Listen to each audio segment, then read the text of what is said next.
বিশ্বনবী সাল্লাল্লাহু আলাইহি ওয়াসাল্লাম তিনি আরেক হাদিসের মধ্যে সুন্দর করে বলেন, তুনকাহুল মারাতু লিআরবাইন লিমারিহা ওয়া লিহাসাবিহা ওয়া লিজামালিহা ওয়া লিদীনিহা ফাদবার বিদাতিদ দীনি তারিবাতি ইয়াদাকা। ভাই এখানে যারা আছেন বসে, যুবক ছেলে যারা বিয়ে করেন একটু হাত তুলবেন, সংখ্যাটা দেখবো কম না বেশি। অনেক বেশ কয়েকটা, মানে কয়জন আর কি, বাদ বাকি সব বিয়ে দিয়ে দিয়েছেন, মানে বেশিরভাগ বিয়ে হয়ে গিয়েছে। তো যে কয়েকজন যুবক ভাই আমার এখানে বসে আছো, ইসলাম তোমাকে কত সুন্দর করে তোমার জীবন সঙ্গী বাঁচার জন্য বলছে। লক্ষ্য করে দেখো আমার দিকে, ভালো করে দেখো। জীবন সঙ্গী বাঁচার ক্ষেত্রে আমাদের সমাজের মানুষ চারটা জিনিস দেখে। প্রথম নাম্বার যেটা হচ্ছে, আমি যাকে বিয়ে করছি তার শ্বশুরের মাল আছে কিনা, সম্পদ আছে কিনা, মানে আমার যে শ্বশুর হবে তার ধন সম্পদ আছে কিনা। আর আমাদের যুব সমাজ কি দেখে, একটা অ্যাপাচি দিতে পারবে কিনা। আপনাদের দিকে নেই নাকি যৌতুকের বালা নেই? এই আপদ আছে না রে।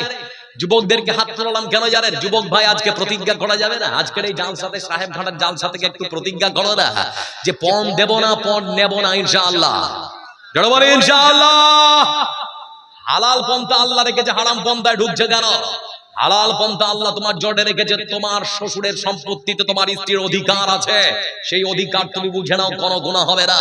কিন্তু জোর করে তুমি যদি যৌতুক আদায় করো, তাহলে পরে শুকরের মাংস আর পায়খানা খাওয়ার মতো গুনাহ হবে। পায়খানা কোনো মুসলমান খেতে পারে, নিজের পায়খানা? তাহলে নিজের পায়খানা আপনি নিজেই খাবেন যদি আপনি যৌতুক আদায় করেন জোর করে। শুকরের মাংস আপনি খাবেন যেটা সম্পূর্ণ আল্লাহ হারাম করেছে। আপনি কাকে আপনি এরকম করে জোর করে যৌতুক আদায় করে নিয়ে আসছেন? ওই স্ত্রী তো আপনাকে ভালোবাসবে না, এটাই স্বাভাবিক। ঘর বাড়ি ভিটা সব বিক্রি করে নিয়ে আসবেন আর ও আপনাকে ভালোবাসবে, এটা কখনো আপনি কল্পনা করতে পারবেন না। তারপরে বলা হচ্ছে, যুবকেরা শোনো, সমাজের মানুষ আর যেটা দেখে সেটা হচ্ছে বংশ। আমাদের দক্ষিণ দিনাজপুরের বাংলা ভাষীদের মধ্যে একটা প্রচলন আছে, প্রবাদ বাক্য, মা গুনে বেটি আর আটা গুনে রুটি। আপনাদের দিকে বলে মা গুনে বেটি আর আটা গুনে রুটি, মানে মা যদি ভালো হয় তো মেয়েটা ভালো হওয়ার সম্ভাবনা বেশি, আর আটা যদি ভালো হয় তাহলে সেই আটার রুটিটা ভালো হবে, এটাই স্বাভাবিক, তাই তো নাকি? আর মা যদি এদিক ওদিক যদি হয় তাহলে মেয়েটা ওরকম হবে।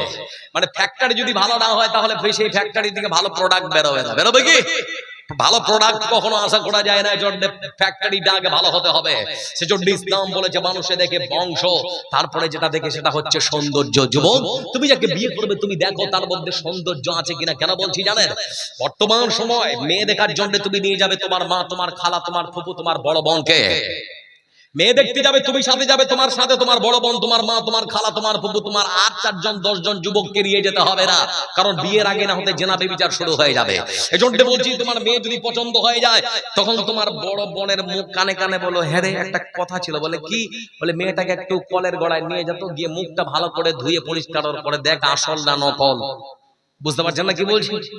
আসল না নকল মানে এখন যত আটা বেরিয়েছে, আর আটা মেয়েকে কোনো কালো মেয়ে আর খুঁজে পাওয়া যায় না, সব ফর্সা, তাই তো নাকি? আমার বন্ধুরা এই জন্য বলতে যাচ্ছি আপনাদেরকে আমার জীবনের বাস্তবতা। এটা আমার বাড়ি আর পাশের বাড়ি। আমার ভাইয়ের নাম আব্দুল্লাহ, আর এই ভাই এডুকেটেড শিক্ষিত ছেলে। কার যে পাল্লায় পড়লো বলে একটা ভালো সুন্দরী মেয়ে আছে, চল একটু দেখে আসবি। মেয়েটাকে দেখতে গিয়ে মানে এমন ভাবে তাকে সাজিয়ে গুজিয়ে দেখিয়েছে যে একদম মানে পছন্দ হয়ে গেছে।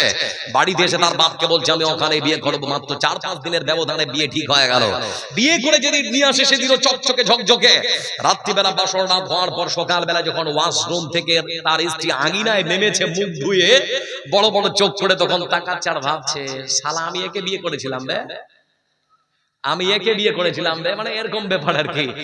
সংসারটা টিকলো না, মাত্র 1 মাসের ব্যবধানে বিচ্ছিন্ন হয়ে গেল, তালাক হয়ে গেল। এজন্য বন্ধু আমার তোকে বলতে যাচ্ছে, তুমি দেখতে পারো যাকে বিয়ে করতে যাচ্ছ তার সৌন্দর্য আছে কিনা। তার মধ্যে 4 নম্বরে রাসূল বলছেন, যাকে তুমি বিয়ে করবে তুমি দেখো তার মধ্যে দিন ধর্ম আছে কিনা। যদি সে ধার্মিক মেয়ে হয় তাহলে পরে তোমাকে বলছি তুমি তাকেই বিয়ে করো, তোমার সংসারটা সুখের হবে। এবার বিয়ে হয়ে গেল, সংক্ষেপে বলছি, মানে সময় খুবই সংকীর্ণ, একটা দায়িত্ব তো আছে, ওটা মনে মাথায় ঘুরছে আর কি। সেজন্য বলতে যাচ্ছে, বিয়ে যখন হয়ে গেল আপনার সংসারটা সুখের হবে কেমন করে, তার দিক নির্দেশনা ইসলামে আছে না নেই?